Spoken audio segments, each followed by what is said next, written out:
बोले अच्छा। सुदामा जी कहने लगे मित्र तेरी शादी हो गई? बोले भैया क्या बताएं, शादी नहीं सादा हुआ है। बोले क्यों? बोले भैया एक को शादी कहते हैं 16,108 को का काम होगी, बहुवचन तो लगाना पड़ेगा ना। बोले कन्हैया तू नहीं बदला। बोले बच्चे कितने हैं?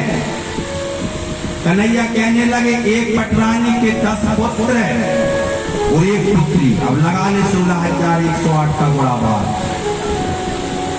सुदामा कहने लगे भाभियों से नहीं मिलवाओगे? बोले मिलवाएंगे ना, 2-3 दिन तो आशीर्वाद देने में लग जाएगा। एक एक करके आशीर्वाद लेने के लिए सुदामा जी महाराज से आ रहे हैं। सुबह से शाम हो गई, सुदामा ने देखा कि लाने लगी है।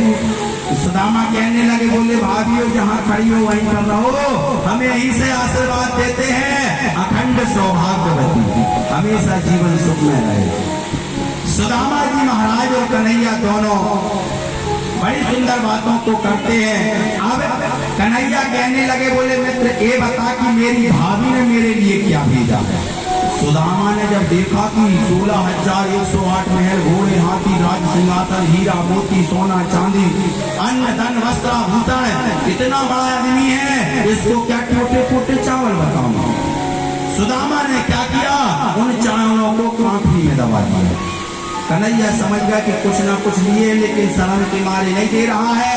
भगवान कन्हैया ने वह चावल छुड़ा लिए और जैसे ही छुड़ाए पोटली को खोल के देखा तो पूरे चावल, आधे चावल, कनकी इत्यादि कंकड़ मिले हैं। भगवान के नेत्रों से आंसुपात होने लगे। धन्य मेरे मित्र सुदामा, तेरे पास इतनी गरीबी रही लेकिन मित्र के लिए कुछ तो लेके आया है।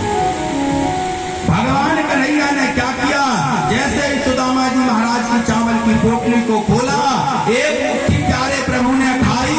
कुबेर जी महाराज को आज्ञा दे दी, बोले कुबेर इतना धन सुदामा जी महाराज के पास भरना, 1 2 7 पीढ़ी नहीं 52 पीढ़ी तक धन की कमी नहीं आना चाहिए।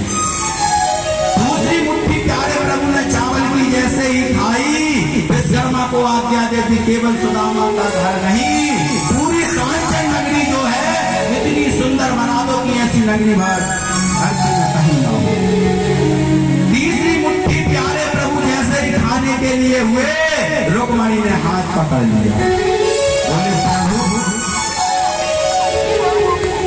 तीसरी मुट्ठी में क्या देने वाले थे भगवान द्वारकाधीश? तीसरी मुट्ठी में अपना सर्वस्व सुदामा को देने वाले थे। रुक्मणी कहने लगी प्रभु अगर सब कुछ महल अटारी सुदामा को दे दोगे तो फिर अपन का रोड में रहेंगे, और रोड में भी रहेंगे तो जहां सोएंगे चक्का जाम हो जाएगा। 16,108 पत्नियां, उनके 10-10 पुत्र, एक पुत्री। बोले प्रभु इसलिए मुट्ठी मुझे वापस दे दो। रुक्मणी मैया ने वह मुट्ठी वापस ले ली। प्यारे प्रभु कृष्ण और सुदामा बहुत दिन तक रहे। अब जब 2 हफ्ता हो गए तो सुदामा जी कहने लगे बोले मित्र मैं घर जाऊंगा। बोले भैया जाओ, कौन ने रोक के रखा? सुदामा कहने लगे बोले भैया रुक जाए, आज रहने कल चले जाना। बोले नहीं नहीं अब जाऊंगा। बोले नहीं रुक ला, कुछ तो ले ले, रुक जाओ। भगवान सुदामा जी महाराज ने सोचा आज रुक जाओ, कह रहा है शायद तो धन की व्यवस्था कर दे। सुदामा जी महाराज रुक गए। दूसरा दिन हुआ, सुबह हुआ, स्नान ध्यान करने के बाद सुदामा कहने लगे मित्र आज तो मैं रुकने वाला नहीं हूँ, आज तो मैं जाऊंगा। कन्हैया ने कहा मैंने कल भी नहीं रोका और आज भी नहीं रोक रहा हूँ, जिस गली से आया था वापस हो जा, मुझे कोई दिक्कत नहीं। सुदामा सोचता बताओ मेरे मित्र को सब स्थिति पता है तब भी कह रहा है निकल जाओ। बोले आज का नक्षत्र अच्छा नहीं, आज नहीं जाता। सुदामा जी फिर रुक गए। तीसरे दिन हुआ, सुबह स्नान ध्यान किया। बोले मित्र आज तो तू रोकेगा तो नहीं रोकूंगा, आज तो मैं घर जाऊंगा। कन्हैया ने कहा मैं तो वैसे ही नहीं रोक रहा हूं कुछ। सुदामा जैसे जाने लगे तो सुदामा ने सोचा कन्हैया से बात बनने वाली नहीं, ये कुछ नहीं देगा। तो सुदामा जी महाराज कहाँ पहुंच गए? रुक्मणी के पास।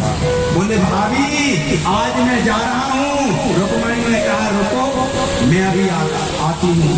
रुक्मणी आई और द्वारकाधीश से कहने लगी लाओ कुछ धन दे दो, दे के पाँव पहन ले। तो कन्हैया कहने लगे अब कुछ देने की जरूरत नहीं है, उसके पास इतना हो गया कि खुद नहीं खा पाएगा, उसको पता नहीं है तो पर क्या करना। रुक्मणी भी आई, अब सुदामा जी को कुछ पता नहीं, रुक्मणी आई, साड़ी का पल्लू दिया और पैर पर लिया। सुदामा जी ने सोचा मित्र तो कंजूस है लेकिन पत्नी तो महाकंजूस है।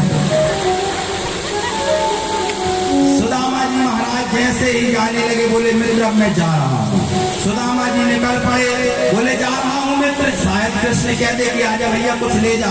बोले मित्र मैं जा रहा हूँ, मित्र मैं जा रहा हूँ। कन्हैया कहने लगे बोले इधर आ, इधर आओ। बोले बता ला जल्दी से कन्हैया क्या दे रहा है। दादा दे दे सोना चांदी हीरा मोती।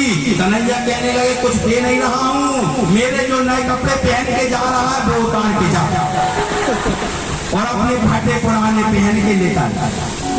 सुदामा जी महाराज जो थे वह बेचारे चल देते। भगवान ने कपड़ों के बदले सुदामा जी से क्या लिया, वह श्राप वापस ले लेते हैं सुदामा जी महाराज से, जो बचपन में चना के द्वारा कन्हैया ने दिया और इसके पश्चात में उन चनों में जो श्राप था वह जो है वापस भगवान ने कपड़ों के द्वारा लिया।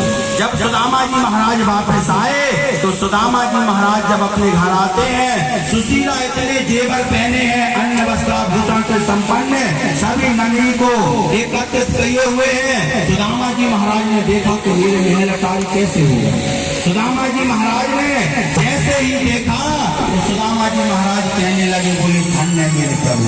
एक रूप से द्वारकापुरी में भगवान निवास कर रहे हैं, एक रूप से सुदामा जी महाराज के घर महल में रहकर और अनेक क्रियाओं को कर रहे हैं। सुदामा जी महाराज उस दिवस से ऐसे संपन्न हो गए कि सुदामा जी महाराज की जय जयकार होने लगी।